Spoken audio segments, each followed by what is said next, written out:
And I, Bhavya, would like to ask my question to the Tourism Ministry. What are the potential implications of the Tourism Act 2023 on India's tourism industry, and how might it balance the need to promote tourism development with concerns around sustainable tourism, cultural heritage preservation, and local community empowerment? Also mention the related statistics.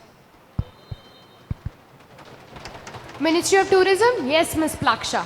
And I would like to answer the question asked to us by the opposition. The Ministry of Tourism has drafted a national tourism policy whose strategic objective are to enhance the contribution of tourism in India economy by increasing the visitation, stay and spend, and making India a year-round tourist destination, to create jobs and entrepreneurial opportunities in tourism sector and ensure supply of skilled workforce, to enhance the competitiveness of tourism sector and attract private sector investment, to preserve and enhance the cultural and natural resources of the country, and to ensure sustainable, responsible and inclusive development of tourism in the country.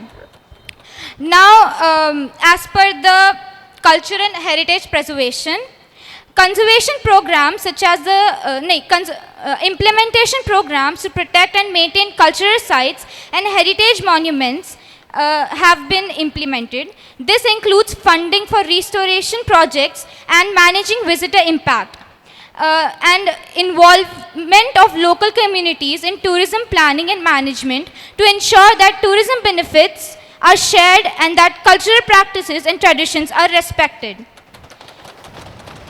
As per the statistics, India's sustainable tourism market was valued at $26.01 million in 2022 and expected to rise to $151.88 million by 2032 at a compound annual growth rate of 19.3% according to a report by the Federation of Hotel and Restaurant Associations of India. I hope that answers your question. Okay. Members? I actually wonder if the opposition has their own line of control to prevent proper information and well-known initiatives and schemes from entering, as they do not know that these simple facts are there in press articles and news. Thank you.